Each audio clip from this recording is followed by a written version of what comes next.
All right. What are we? Do we start or what? All right. What a week. It has been. And we're not drunk. We're not hungover. Yes. It has been. It has been an interesting week. First of all, because because we had the Miami conference. Yes. At the beginning of the week, right? So which had a lot of colourful characters come out of the shadows. It also had a lot of great news come out. Right. There was also, price action's been very stable, which is odd to say, but it's been, bouncing in a range, which is nice. I expected it, truthfully, I expected it to actually rise. I did too. So that's first, right? So we had a streaker, but he wasn't naked, so he didn't drop all his kit down, right? As well. So we're really excited about the progress of LDK. Everybody, we have a very urgent announcement. All right. I don't know what's. Yeah.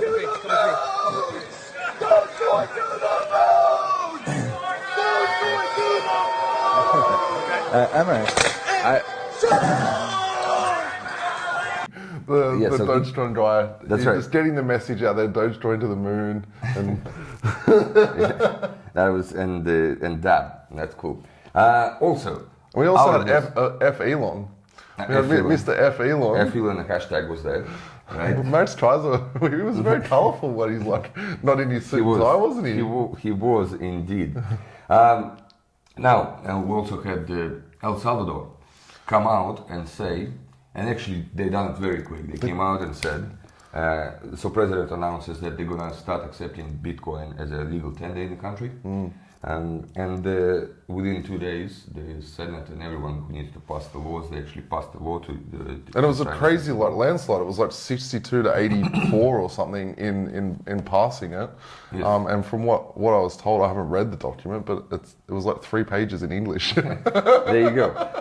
And the thing is, you gotta take it with a bit of context, right? El Salvador, right? And I mean, you know what their GDP is? Do you know what it is? I cannot. 50 billion. Yeah. So it's basically a large cap. That's yeah. El Salvador is not a country where you wanna live currently. Yeah. Right. Let's hope. It's very dangerous. It's very dangerous, right? There's a lot of gang very violence. Very poor and very corrupt. There you go. Maybe that's why the law was passed that quick, because they might have given them some bitcoins, right? Maybe. But well, speaking of that, I know that we're just throwing as much El Salvador as we can, but you can actually gain residency there for 3 BTC. That's right. That is very cool, and yeah, under 100 grand at current prices, really. Yeah, 36k, 37k, just over 100k. Yeah, I don't know if you want residency. I don't think I would either. Yeah. And Paraguay actually have it as well for 0.3 of a BTC. And Paraguay is a lot less dangerous. 0.3? 0.3, yes. Was it 10,000? Yes. Of Paraguay? Yeah, we should just get it for the sake of it. You wouldn't spend 100 on El Salvador, but you get Paraguay. There was the Vanuatu was doing it, right? Yes, they were. But it was $1 million or something. 250 grand. 250. So, or 250 bitcoins at the time. So some crazy amount back then. Yeah. But regardless, so El Salvador, even though we love it, there is a great country, and to put things also in context, is that currently they use US dollar as the currency. They do. So they don't have their own currency; they use US dollar, and now in addition to that, they have Bitcoin. They do, which is amazing. And on the back of that, we had a lot of South American countries actually. Yes. Coming out. Colombia are in talks with doing it. Paraguay's come out and done it. The IMF is pissed at El Salvador, which for good reason. Like the IMF being, the gang of traditional finance that controls money supply and monetary policy globally, doesn't want anyone else controlling their money supply. They wouldn't be too happy. So El Salvador, awesome, epic achievement. The president, I'm not sure how to pronounce his name, Nayib something, right? Do you know what it actually means though, like to give further context? Because Japan have also passed it as legal tender, but it was quite a few years ago. Yeah. But there is a difference. There is a difference if you say, okay, Bitcoin is a legal tender, no problem, so I can pay you, great. Okay, so this is awesome. And you can't refuse payment. Yes. And there's a meme that Elon now has to, if somebody is buying Tesla in El Salvador, then he has to sell a Tesla for a Bitcoin, right?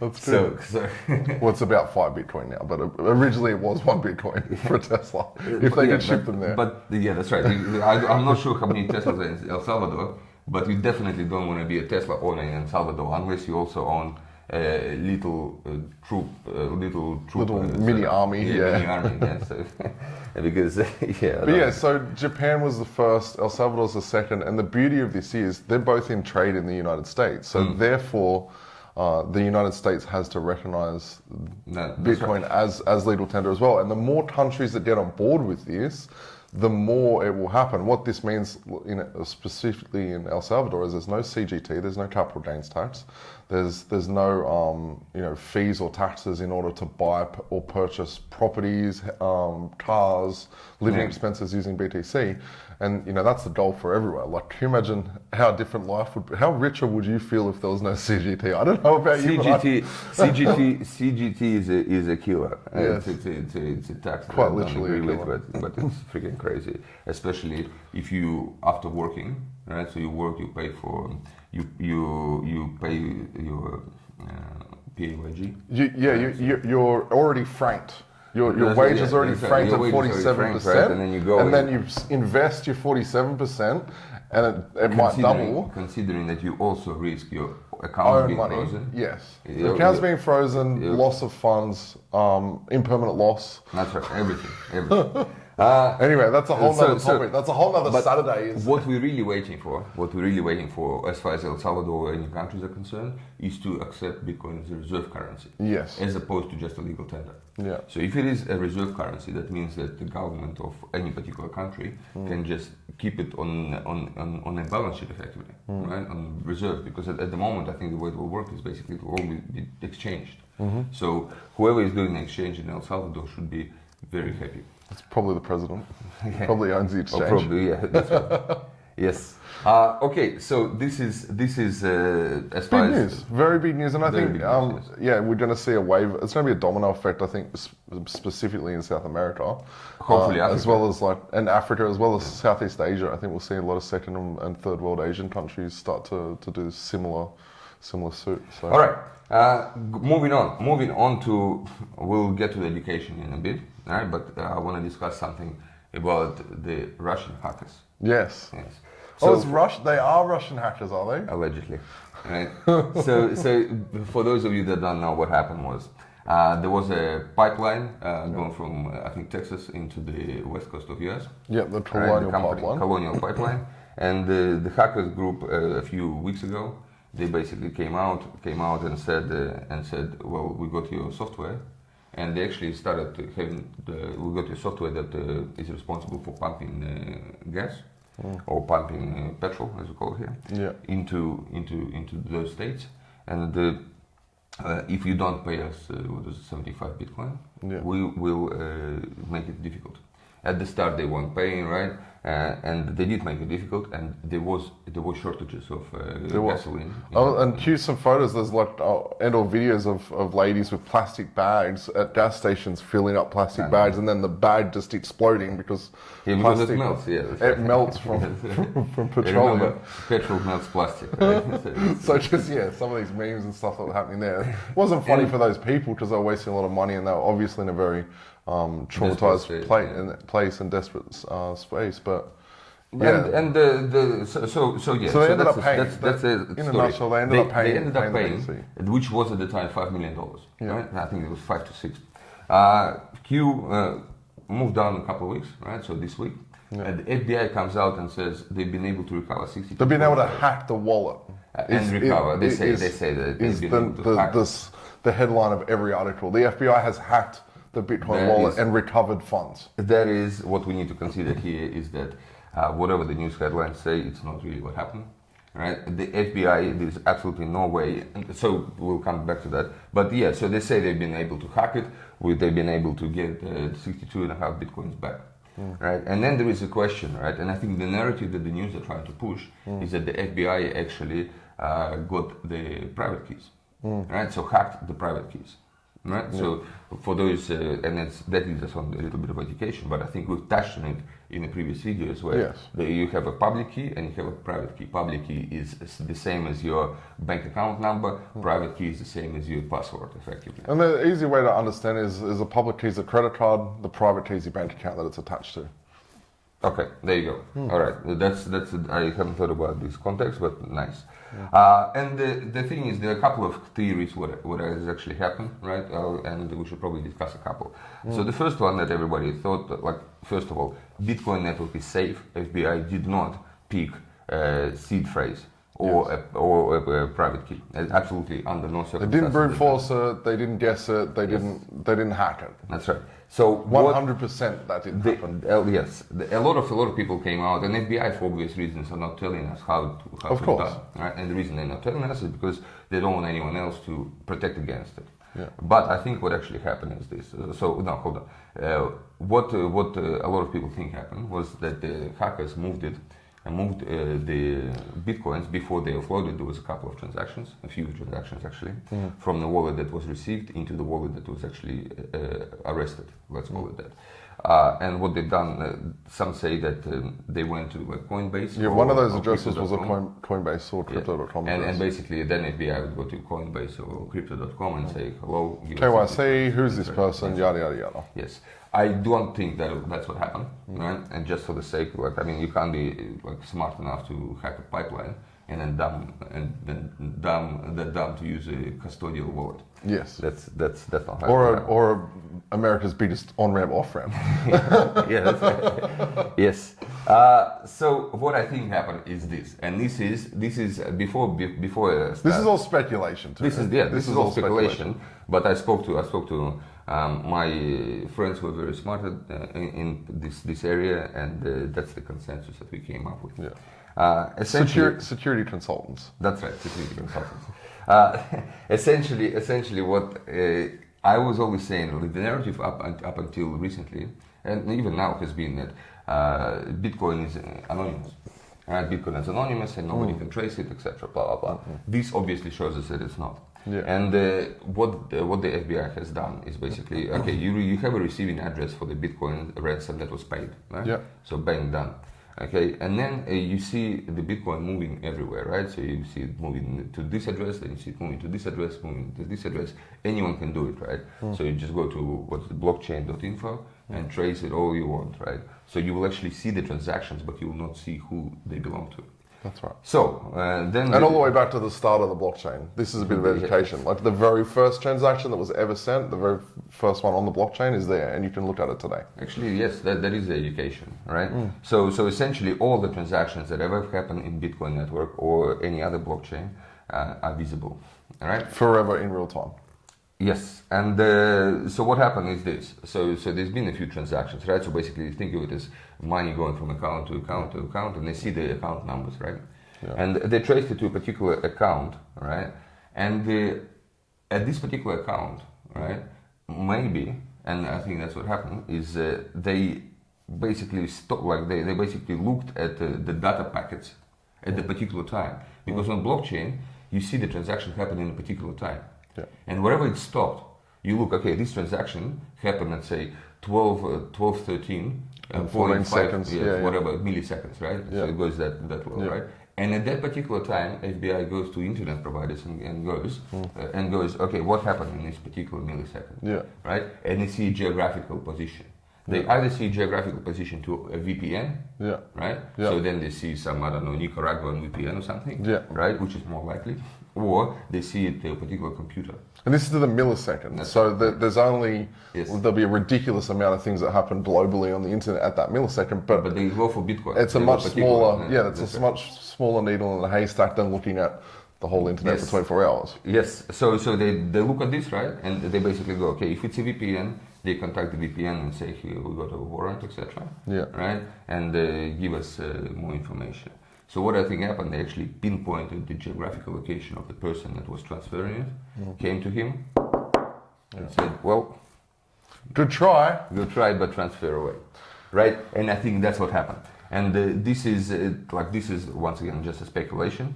But to tell the truth, I think that's the only way that could have been done. And that's a very technical understanding of what's happened, and it's probably the closest narrative to the truth. It's the It simplest could way be to as put it. simple as the FBI sent the 63 Bitcoin to another random address that they owned, and then they sent it to a Coinbase address, and then went, oh, we found them, and knocked on a random It could person's be door. that, yes, it could be. It could be just a fake. It could be all completely smoke and mirrors. That's right. Yeah, it could be just a fake. I like your theory better though, and it makes a lot of sense. It really does. And that's to say that, and this is education. The narrative that Bitcoin is anonymous is a myth. Yes. It is in fact more transparent than any Bank account, phone bank number, account, yeah. than anything, right? Facebook account even. Like you can see everything. Yes, you can literally see everything, and And- it depends who is looking. And to the point even further, there's quite a few messages that are inscribed in these blocks. Yes. Like the very first block that was ever mined. I can't remember. There's something the Chancellor of. Yeah. I'll put it up on the screen now. But there's multiple. And there was El Salvador when it was passed as legal tender was inscribed into the blockchain as well, and it's there forever. It can't disappear. That's very cool. So basically, to say like what I'm trying to say here is that it depends who is looking. So in other words, if it's your wife or your mom looking for your bitcoins that you might have had, then chances are that she will not access it and don't know where it happened or not. Yeah. Right. And if it's the whole If there's a force Prism supercomputer. yes, looking for with Polling the help every of bit of FBI, data that happens every second of every Yes. day, looking with the FBI's over its shoulder, they're gonna find something. they find it. They'll find it. So, like we probably shouldn't say what the hacker should have done to not been caught. No, probably not. Yeah, right. But like there are methods how he could have done it without being caught, and that will be maybe a topic for next video. Yeah, when the dust settles, maybe. All right. On that. We are all expecting with NFTs, right? We're all expecting. Oh, Binance. it wouldn't be an episode without NFTs. Yes. So let's cue the NFTs. Yes, cue the NFTs. First of all, right? Sotheby's sold the NFT CryptoPunks, one of the CryptoPunks, right, for 11.8 million. That was yesterday, wasn't Yes, it? Yeah. congrats, Sotheby's. Now, Doge, the actual Doge graphics, right, will be sold. Will be sold Oh, as an NFT. as an NFT. Yeah, wow. So that should get a bit of excitement. Now, and everybody is waiting. Everybody is poised and waiting for Binance. Their platform that they're launching. That's right, NFT Yeah. platform of Binance NFT marketplace. Yeah. Which is great. So there you go. And the problem with NFT, and that's why everybody is waiting for Binance to come, is right from the start, because of the price of Ethereum and how expensive the transactions were. It actually cost you. The minimum I saw for putting up an NFT is like $40. The minimum. Some of them going into $500, $600, $700, $800. 800, right? So I think when in the first video that we've done, there was a current price there was 800. Everyone was bitching about it.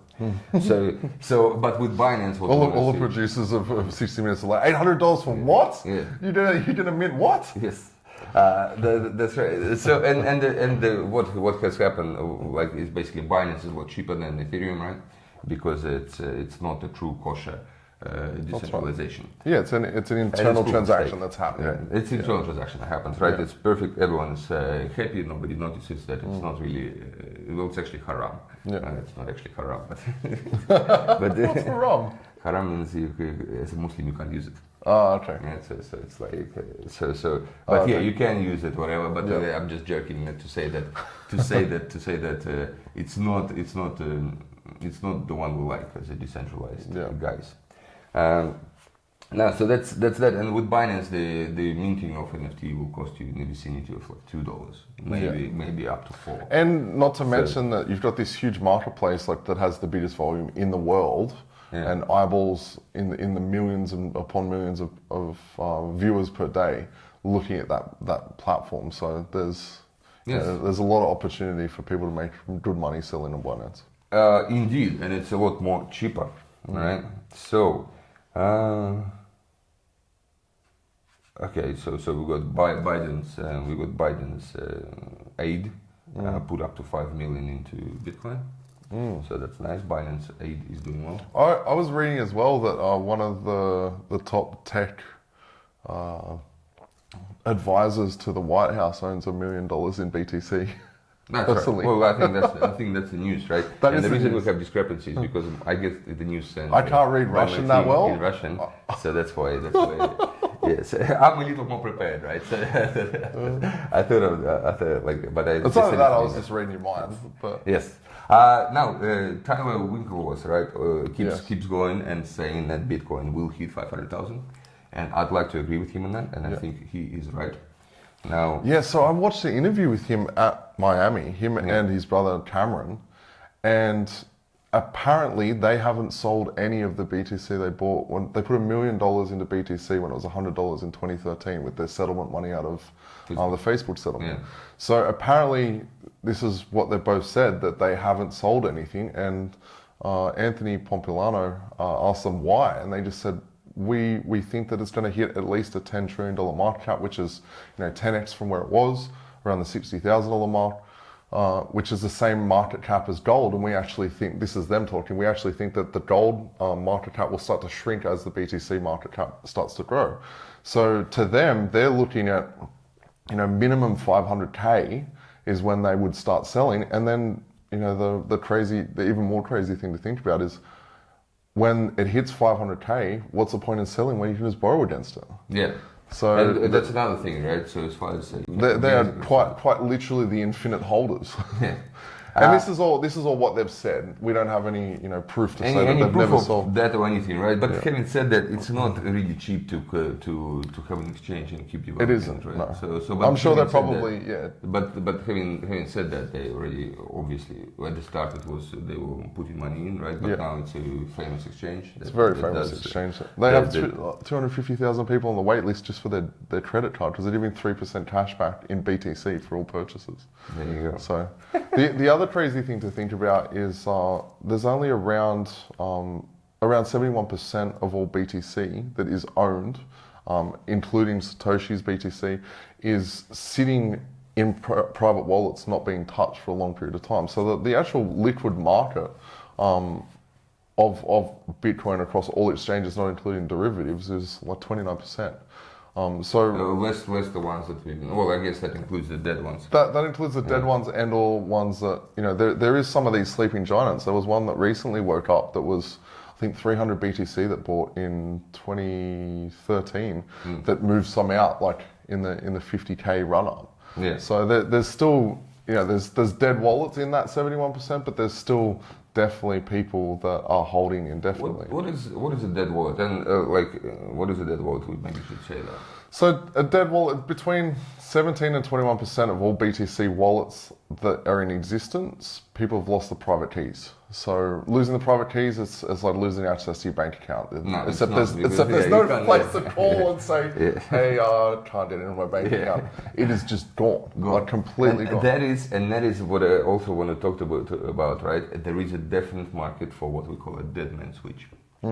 So, There is. So what the dead man switch means is if something happens to you and you hold Bitcoin, what happens so that your family or your loved ones or whoever or your girlfriend who's 40 years under you has access to the BTC. Yeah. Right? And there is And it's a serious topic, and a sad one to think about. But I've had people contact me who I have as passed well. and had their estates locked up in crypto, and I ask them a few questions, and it's normally legal representation. I ask them a few questions, and I just say, I'm sorry, I can't help you, because they literally don't have any access to anything. It's just there. Unless they find a piece of paper with 12 or 24 words in it. That makes it a lot easier. But essentially. But having said that, I thought about this, right? And for example, it's lucky that the words it's not a prime number, right? The number of words is not a prime number. So you got 12 words or 24, right? So it splits nicely between a lot of kids. So if you got one kid, right? Just have 12 kids. Yes, that's right. Up to 12 kids. Or you could have 6 kids in its first name, middle name. You got 6 kids. Yeah, that's right. So 6 kids, yeah. So you got 6 kids, 2 words each, right? So they all have to come together, right? 3 kids, you got 4 words each, right? So even if they have beef between each other, which a lot of times happens, right? They have to work together to actually reconstruct. How many kids do you have? I have 2. So it's 6 each. So it's nice and easy. Nice and easy. I mean, I would struggle if I had 5, right? Like for obvious reasons, or 7. Yeah. You know, so 9 is not very easily Yes. divisible as well. Yeah, So yeah. It's not very 10 is a divisible, problem. is it? So after 6, you might have a problem with that strategy, unless you have 24 words. But regardless, so this is just something to think about, and yeah, it's important. So the management of private keys is important because a lot of the times people are used to the convenience of a phone number of a bank. They are. Right? Yeah. I actually say convenience, but it's very freaking inconvenient to call the bank for anything, right? But let's call it Or convenience. go to the bank. Go to the bank. Yeah, that's horrendous. Or call the bank. Yes. Or call the phone company. That's right. And the thing is, like a phone company. Sorry, like even worse, right? So just for those of you not from Australia, and I'm sure you have the same problem. in your Block out country. an hour and a half if you need to update anything on your phone bill or anything to do with it. And it has to be between 9 and 5 if you actually want to talk to someone that knows what they're talking about. It's unbelievable. It's that bad. All right. So having said that, that's something to think about, right? Now, we got a hockey club in USA. So we'll start accepting payments in Dogecoin and Bitcoin. So there you go. Of course, you had to lead with Dogecoin. Yeah, good on them. Good on them. I mean, it's inevitable. Like Dogecoin to the moon, just like that video. I mean, at the end of the day, I'm blown away that the price is holding. But at the end of the day, look, like it's geeks like us, for example. Like 30 cents. 30 geeks cents like us USD. go trying to understand what the hell is going on, etc. You know what I mean? Yeah. But at the end of the day, majority of people can't be stopped learning about it or anything. Yeah. You know, and they just go, okay. And it comes back down to I want 1 million coins and I only want to spend X amount of money. And you know, this one at least has a coherent picture on it, not just some big, a weird bead there or something. You know what I mean? Or a weird diamond or something. Yeah. You know, so this one you go a little dog. So this one you go a little dog. At least he's cute, right? So Yeah. anyone who likes cute animals is going to be the good buyer. There's have you heard about Arscoin? AWS? Australian hoping you're gonna Shepherd say- Safe? I was hoping you're gonna say it's spelled as AAS. That's No. AWS. That was a joke, you see. So you didn't say us. AAS is a much better word than us. Oh, okay. That's all. Oh, Tough crowd. Yeah, it is. Yeah. Okay, yeah. So what I'm all about this the time. Ascoin? It's Australian Shepherd Safe. So it's a non-profit meme coin that's raising money to keep dogs or to take dogs out of shelters in Australia. Not bad. There you go. We should look at it. Having said that, now Get yourself some ass. Yes. no, but you also. No, I so think you know what's real we need funny? to spoke about- The girl who's like promoting it, she's actually really hot.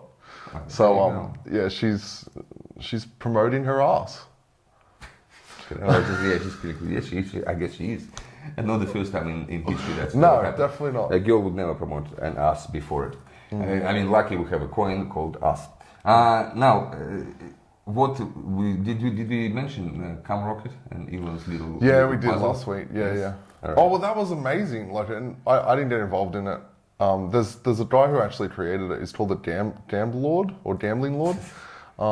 He's just like a massive gambler on Instagram. Like throws like 300 BTC on platforms to gamble against stuff like in today's value.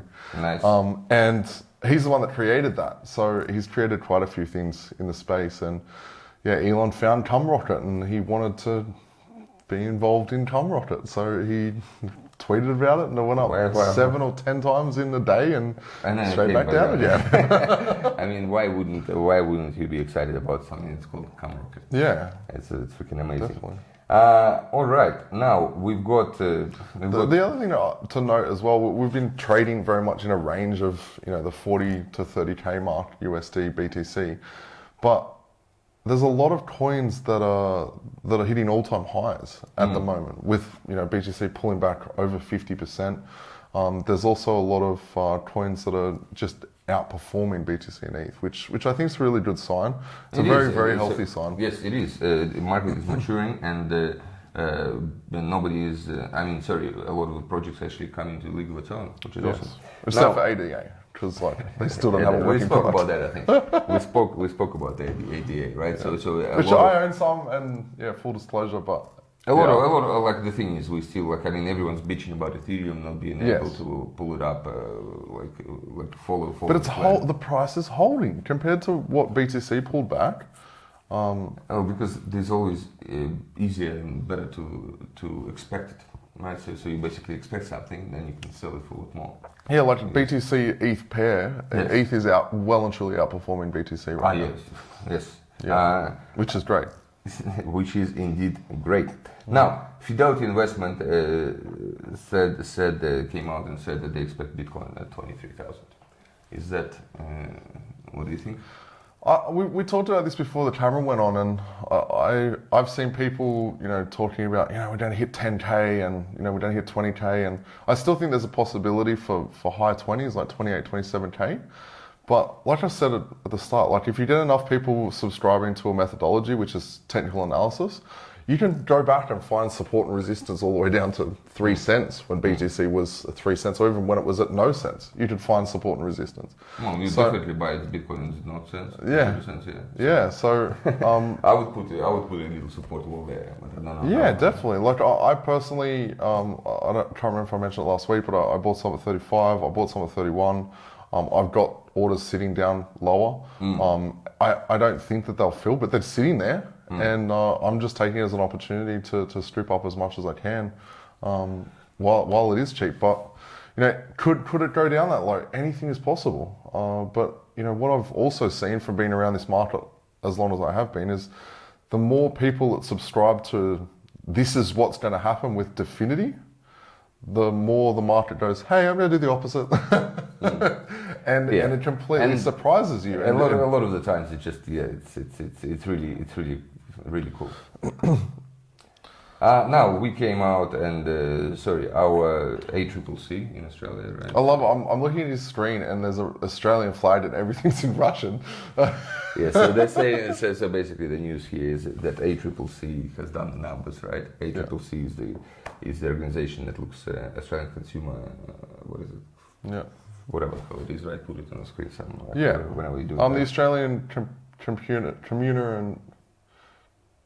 Consumer and Competitive Commission, I think it is. Oh yeah, something like that. Something like that. So they basically said that that 26.65 AUD was stolen from Aussies in 2020. 26 million? Yeah. Oh, so, really? Yeah, 26.65 million.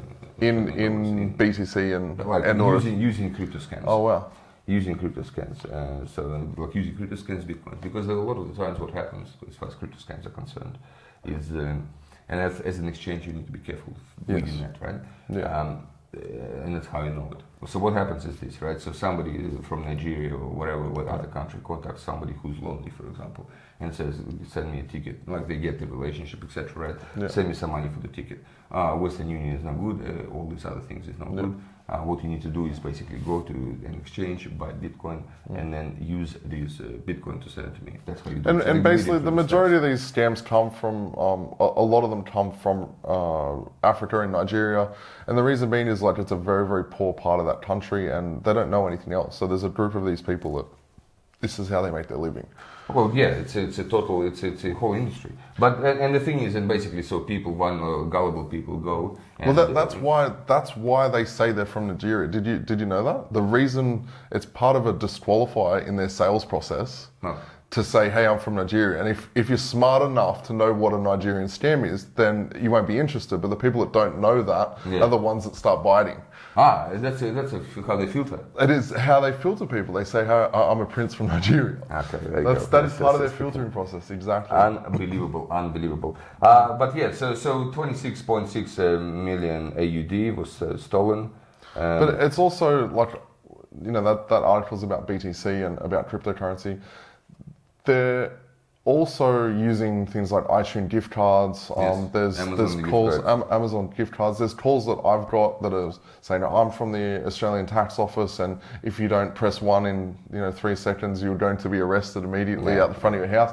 And it's coming from, like, you can just tell that it's coming from overseas. It's not very well recorded, and they send you letters and emails and messages within your portal before you get a phone call from a random auto auto call bot. So Yeah. scams are everywhere. You know, crypto gets a bad rap for them, but yeah. All right, and the last thing I want to talk about is Skybridge Capital called on to investors to not sell Bitcoin, Really? to not get rid of it, which is a good sign that they expect it to go up. Yeah. So, And in saying that, MicroStrategy, like Mr. Posterboy himself, went to raise $500 million to buy more BTC, It's a junk bond, yeah. and it turned into 1.6 billion. So in So there is convertible definitely loans, interest there. There's definitely interest there. there is definitely interest, and the people that would have been buying that are the ones that would normally just buy via an ETF, and they don't actually have the ability to do that in the States because there's no ETFs. And they don't want, or they don't trust Grayscale. Yeah. That's one of the reasons why they're going through the MicroStrategy organization, which has kind of become a mini Grayscale, right? Yeah, which is, But I don't know. MicroStrategy, I don't know why BTC wouldn't you exposure. why wouldn't you trust Grayscale and you trust MicroStrategy? Don't you do exactly the same thing? Yeah, I guess. And just scale. Yeah. All right. Yeah. Okay, do we have anything else to say, Mitch? If you want more info, right, Mitch produces a lot of cool content, so I suggest you check out his channel. Yeah, and if you want a great exchange to jump on with really low fees that has a really cool token that has actually done very well. While BTC is retracing, it is almost hit its all-time high, and it has tripled in, what, 2 weeks? Yeah, something like in within a month. Within a month, it was like, yeah, so it's not too bad. So do check out Timex Exchange and everything that we do. And at the very least, just buy some time because it sounds cool. It does sound cool. It does sound cool. And it does sound very cool. All right. Okay. So, by the way, this hasn't been a financial advice, right? So this is just our Yeah, as opinions. always, this is all You need our to- opinions. We're just a bunch of knuckleheads talking on a Saturday morning. Yeah, that's right. On that note, we won't take we won't take up any more of your time. We hope we've been useful and interesting. There hasn't been. Yeah, keep the comments coming. Like, give us suggestions of stuff you want to see, apart from Soto wearing a bikini, because I don't want to see that, and there's people that requested that. So That's crazy. It is crazy. So yeah, tell us like if there's a certain education piece, if there's something you want to understand better. Soto has a lot of experience with yield farming. And That's what I think we'll touch on. He's an absolute master with it. Like some of the things he's shown me, he's done personally. I'm like, wow.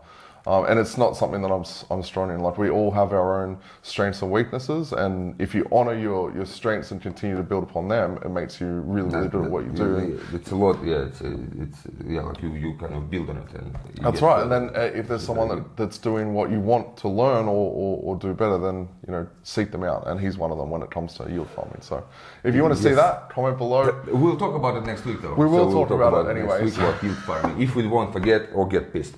All right. On that note, thank you very much, everyone. It's been a pleasure as always, and we'll keep it going. We'll see you next week. Thank you.